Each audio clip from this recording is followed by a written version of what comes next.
जब आपको सूचना होगी तो आपको भी हापुड़ जाम करना पड़ेगा।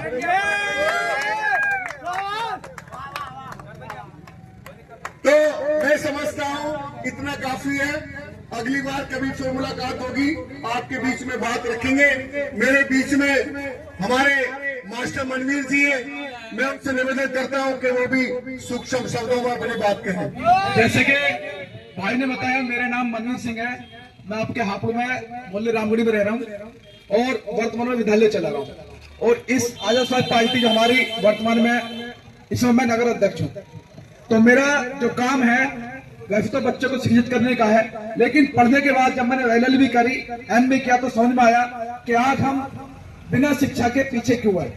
कारण है कि हम शिक्षित होने के बाद भी, इंटर BA करने के बाद भी, जब हमें रोजगार की बात आती है तो हमारे परिवार, हमारा समाज, हमारा देश के लोग जितना उन पे धन होता है मेहनत करके कमाते हैं वो तो अपने बच्चों की शिक्षा में लगा देते हैं। लेकिन जब रोजगार की बात आती है, BA करने के बाद जिस बच्चे ने 20-25 साल पढ़ाई में लगाए, तो जब वो आगे निकलता नौकरी के लिए तो देखते होंगे आप, एक आवेदन पे 1 लाख लोग, लगभग एक वैकेंसी निकलेगी, लाखों लोगों को वहां पे फॉर्म भरे जाते हैं। और होता भी क्या है, इस वर्तमान में भी ये हो रहा है, यदि कहीं भी नौकरी निकली है, आपने सर्वे करा होगा, नौकरी निकलने के बाद फॉर्म भरा जाता है, उसमें कितने पैसे जाते हैं। और बच्चों के यदि यहाँ पे रहने वाले हापुड़ जिले के, तो उनको एग्जाम देने के लिए दिल्ली काफी दूसरे राज्य में जाना पड़ता, दूसरे जिलों में जाना पड़ता, और फिर सामने आता है कि पेपर ही आउट होगा, पेपर पहले पोस्टपोन हो चुका।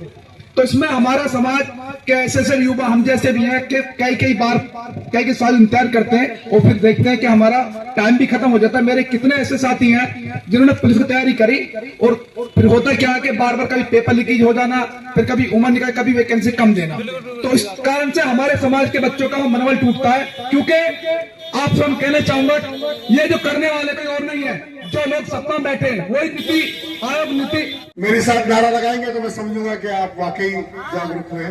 इन बहनों के लिए बहुत हाथ जोड़कर शुक्रिया कि आके सुना, क्योंकि समाज में बेटियां जब जिम्मेदारी ले लेती हैं तो फिर वो काम पूरा हो जाता है। मेरे साथ नारा लगाएंगे, आजाद समाज पार्टी।